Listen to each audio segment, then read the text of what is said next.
Hello प्यारे बच्चों, कैसे हो आप सब। आशा करते हैं आप सब बहुत अच्छे होंगे। बच्चों, आज हम लाए हैं आपके लिए एनएएस की एक और वर्कशीट जो है सब्जेक्ट ईवीएस की।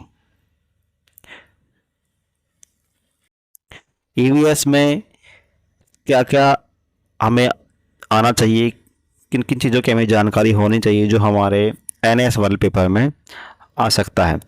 तो पहले हम देखते हैं कि इसमें क्या क्या मटेरियल है जो हमें ज्ञात होना चाहिए।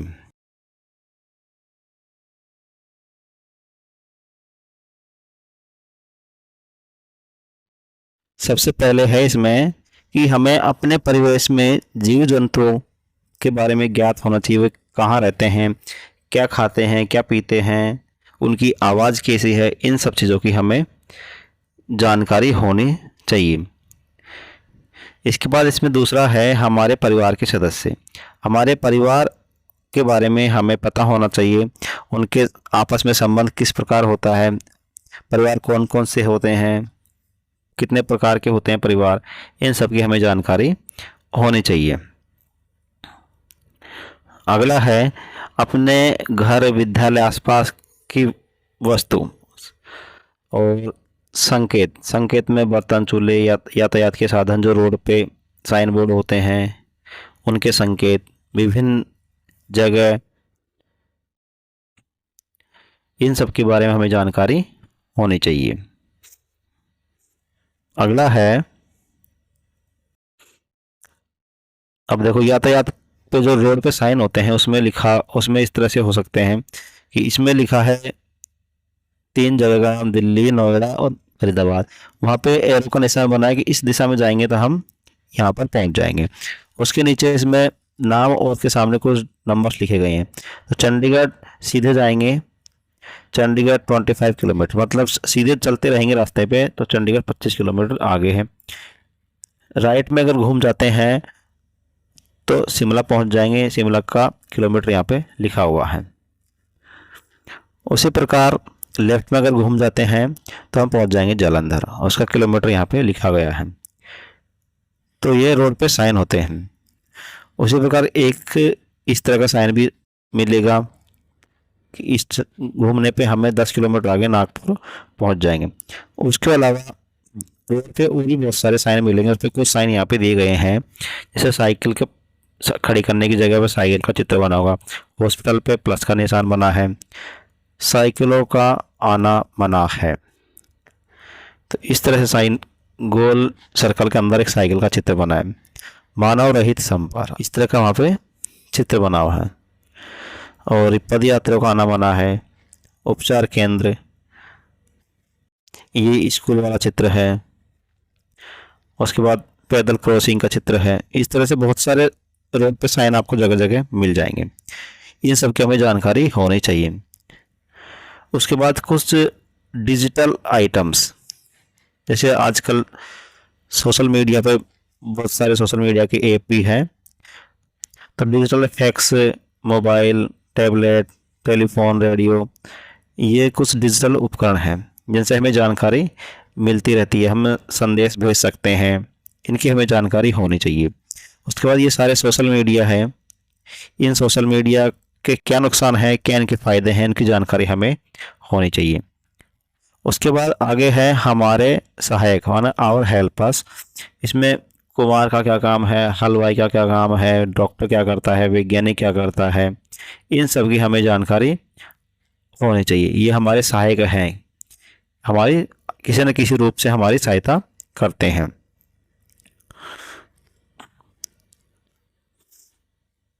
उसके बाद नेक्स्ट है पेड़ पौधे। पशु पक्षी, विभिन्न आयु वर्ग के लोगों, पशु पक्षियों, पेड़ पौधों के भोजन और पानी की उपलब्धता। तो यहाँ पे पेड़ पौधों के बारे में जानकारी होनी चाहिए कि पेड़ पौधे अपना भोजन कहाँ से लेते बनाते हैं, कैसे लेते हैं, पानी कहाँ से लाते हैं, और पानी का हमारे घरों में और बाकी जगह क्या उपयोग है, क्या पानी क्यों महत्वपूर्ण है हमारे लिए, इसकी जानकारी होनी चाहिए। इन सब के बारे में अगले वीडियो में विस्तार से बताएंगे। पहले हम थोड़ा थोड़ा इनके बारे में जान लेते हैं। अब देखो यहाँ पे लिखा है पानी के स्रोत। पानी के कौन कौन से स्रोत हैं? इन स्रोतों से हमें पानी मिलता है।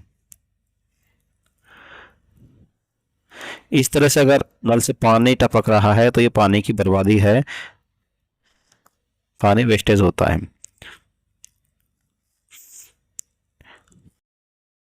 उसके बाद इसमें एक हमारे पास टॉपिक है दिशाएं। कौन कौन सी दिशाएं होती है उनके बारे में हमें जानकारी होनी चाहिए। इसके लिए हमें मानचित्र का उपयोग करना जरूरी है। जब मानचित्र का उपयोग जब करेंगे तो हमें दिशाओं का पता चलेगा। सूर्य किस दिशा में निकलता है, किस दिशा में छिपता है, इस तरह की हमें जानकारी होनी चाहिए। तो अगले वीडियो में इनके बारे में विस्तार से जानेंगे। पहले हम आते हैं अपने वर्कशीट पर।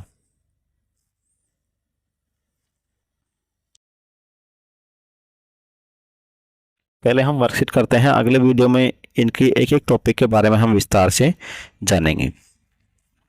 तो वर्कशीट में पहला क्वेश्चन है, गर्मी के मौसम में सुरेश अपनी माँ के साथ दीवार के जाले साफ करवा रहा था। दीवार के जाले साफ करवा, जाले होते हैं मकड़ी के। तभी 8 पैर वाले छोटे से जीव को दीवार पर चलते हुए देखा। आपके विचार से यह जीव क्या था?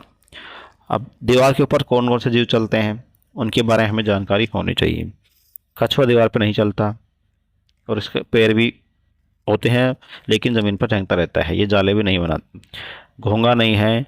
तो घरों के अंदर हमें मकड़ी मिलती है जो दीवारों पर घूमती रहती है और वो घरों के अंदर जाले भी बनाती रहती है। तो इसका सही जवाब है मकड़ी। इस तरह से आपको क्वेश्चंस मिलेंगे एनएएस में। तो हमें अपने आसपास की चीज़ों के बारे में जानकारी रखनी है।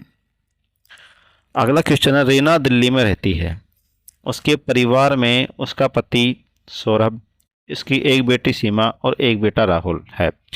अब राहुल और रीना के बीच में क्या संबंध है, क्या रिश्ते हैं दोनों के बीच में? तो रीना और उसका बेटा राहुल, रीना का बेटा राहुल है, तो दोनों के बीच में माँ और बेटे का संबंध होगा। यह हमें अपने परिवार के बारे में जानकारी देता है।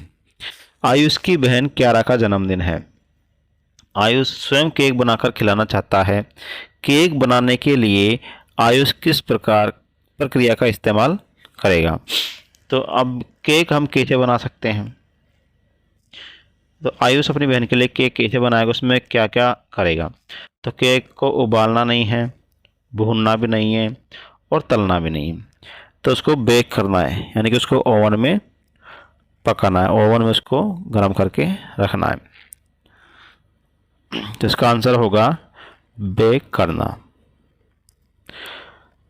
कुछ दोस्तों में बातचीत हो रही थी। अगला क्वेश्चन है, कुछ दोस्तों में बातचीत हो रही थी। प्रिया कहती है पशु पक्षी केवल पौधे खाते हैं, यानी कि वो इसका मतलब है कि वो शाकाहारी है। प्रिया, यहाँ पे डबल प्रिया है तो आपको कुछ नाम और होगा, यहाँ पे है रिया, इसको हम कह देते हैं रिया। बिल्कुल नहीं। अब रिया कहती है कि वो बिल्कुल नहीं, पशु पक्षी केवल जानवर खाते हैं। जानवर खाते हैं मतलब वो मांसाहारी है।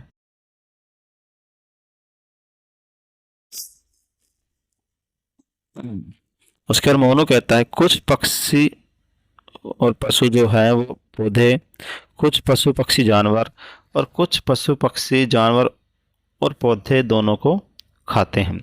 तो ये कहता है मोनू कि पशु पक्षी मांसाहारी और शाकाहारी दोनों प्रकार के हो सकते हैं। दोनों प्रकार के पशु पक्षी होते हैं, सही बात है। कुछ केवल दाने चुगते हैं और कुछ मांस भी खाते हैं पक्षी। कुछ जानवर पेड़ पौधे खाते हैं तो कुछ मांस भी खाते हैं, तो वो दोनों प्रकार के हो सकते हैं। अब क्या पूछा गया है, इनमें से कौन सही कह रहा है? केवल रिया ने कहा कि पशु पक्षी मांसाहारी होते हैं, केवल जानवर खाते हैं, तो ये गलत कह रही है। प्रिया और मोनू, प्रिया कहती है पशु पक्षी केवल पौधे खाते हैं, वो शाकाहारी है, केवल शाकाहारी है। पशु पक्षी, मोनू तो सारी बात बता दी कि पशु दोनों प्रकार के हो सकते हैं, तो ये भी सही नहीं है। अब इसमें है केवल मोनू। केवल मोनू कहता है कि पशु पक्षी जो हैं वो जानवर पेड़ पौधे सब खाते हैं, वो दोनों प्रकार के हो सकते हैं। पशु पक्षी दोनों प्रकार के हो सकते हैं। इसका सही आंसर रहेगा केवल मोनू। वैसे इसमें लगने में सारे आंसर सही लगते हैं कि रिया भी क्या सही कह रही है, मांसाहारी होते हैं। प्रिया और मोनू भी सही कह रहे हैं, केवल प्रिया भी सही कह रही है, लेकिन मोनू एकदम मोनू सही बात कह रहा है कि पशु पक्षी दोनों प्रकार के हो सकते हैं। तो इस क्वेश्चन के लिए हमें जानवरों, पशु पक्षियों, उनके बारे में जानकारी रखनी चाहिए। आपने चिड़ियाघर में एक शेर देखा, शेर मांस खा रहा था। फिर आपने एक हिरण देखा, हिरण घास खा रहा था। क्या दर्शाता है? अब शेर मांस खा रहा था तो शेर हो गया मांसाहारी, और हिरण घास खा रहा था तो हिरण हो गया शाकाहारी। आप पूछा गया है शेर शाकाहारी है और हिरण मांसाहारी है, नहीं है। हिरण शाकाहारी है और शेर मांसाहारी, बिल्कुल सही। हिरण जो है शाकाहारी है और शेर मांसाहारी है। हिरण और शेर दोनों शाकाहारी भी नहीं है, हिरण शेर मांसाहारी भी नहीं। तो हिरण शाकाहारी होता है और शेर मांसाहारी होता है। तो इसका सही आंसर होगा हिरण शाकाहारी है और शेर मांसाहारी। जो मांस खाता है वो मांसाहारी है और जो मांस नहीं खाता है वो शाकाहारी है। सही जोड़ा चुनिए। अब इस क्वेश्चन नंबर 6, इसमें लिखा है सही जोड़ा चुनिए। अब इसमें दो दो वस्तुओं के जोड़े बनाए गए हैं, उनमें से कौन सा सही हो सकता है? कुर्सी मिट्टी, कुर्सी मिट्टी की नहीं बनी होती है, तो ये हमारा नहीं हो सकता। कागज़ किताब, बिल्कुल सही जवाब है कि कागज़ किताब जो है वो कागज़ से बनती है। अलमारी मोम से अलमारी नहीं बनती, तो भी गलत है। मोबाइल लकड़ी, मोबाइल भी लकड़ी का नहीं बनता। तो इसका सही जवाब है कि कागज़ से ही किताब बनता है। कविता और अजय चांद की विभिन्न आकृतियों पर बहस कर रहे थे। हम रोज़ आसमान में चांद देखते हैं, जब उसको रोज़ रोज़ देखेंगे तो अलग अलग आकृतियों में दिखाई देगा, किसी दिन छोटा, फिर बड़ा, बड़ा बड़ा, इसी तरह से फिर 15 दिन बाद फिर वापस उसका साइज घटता हुआ दिखाई देगा हमें।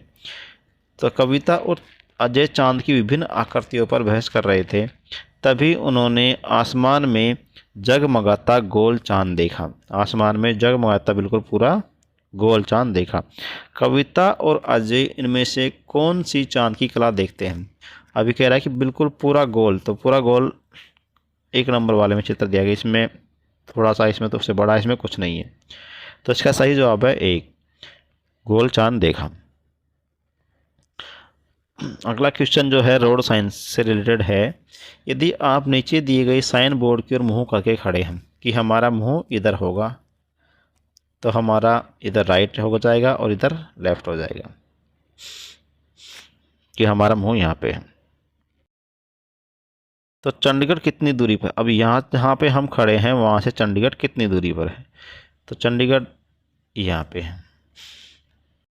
तो अब देखो इसमें निशान है ऊपर का, तो ऊपर का मतलब हमें जो जहाँ पे खड़े हैं वहाँ से बिल्कुल सीधा ही जाना है। सपोज करें हम यहाँ पे खड़े हैं और ये रोड जा रही है ये, और वो साइन बोर्ड यहाँ पे लगा हुआ है।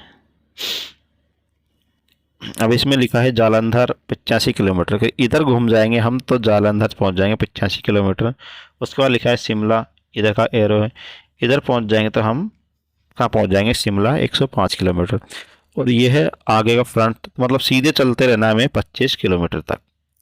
25 किलोमीटर पहुँच जाएंगे तो हम कहाँ पहुँचेंगे? चंडीगढ़। तो हमें सीधे चलना मतलब आगे चलना है। अगर यहाँ से ऐसे होता तो हो जाता पीछे की तरफ। तो चंडीगढ़ कितनी दूरी पर? तो लिखा है 25 किलोमीटर पीछे, तो पीछे वाला ये है, तो हमें पीछे नहीं जाना है, हमें जाना आगे की तरफ। तो 25 किलोमीटर आगे चंडीगढ़, यहाँ से 25 किलोमीटर आगे है। ये रोड पे साइन मिलेंगे, उनको हमें देखना है। जब भी हम रोड पे जाते हैं तो बहुत सारे साइन दिखाई देते हैं, तो हम बहुत सारे साइन को पहचान सकते हैं, बहुत सौ को नहीं पहचान सकते, तो उनकी हमें जानकारी रखनी चाहिए। अगला क्वेश्चन है, दीपिका अपने घर से 5 किलोमीटर दक्षिण की ओर चलती है।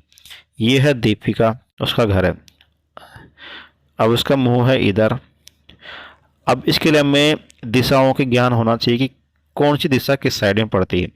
अब जब हम किसी मैप को देखेंगे तो मैप में ऊपर की साइड होता है हमेशा नॉर्थ, नीचे होता है साउथ, इधर होता है ईस्ट और इधर होता है वेस्ट।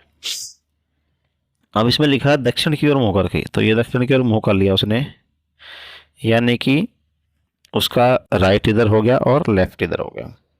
फिर वह दाएं ओर मुड़ जाती है, मतलब दाएं ओर मतलब राइट की ओर मुड़ जाती है।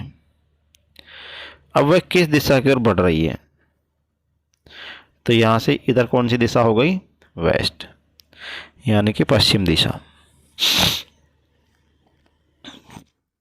वह कौन सी दिशा में जा रही है, पश्चिम दिशा में।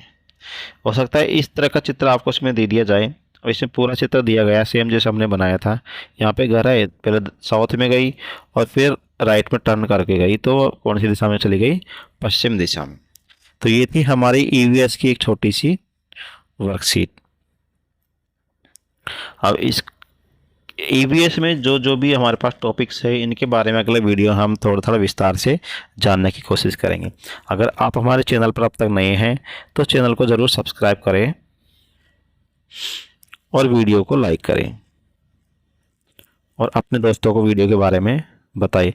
आप हमें कमेंट भी कर सकते हैं कि आपको किस टॉपिक पर वीडियो चाहिए, तो वो वीडियो में हम आपको बना के उपलब्ध करवा देंगे। धन्यवाद।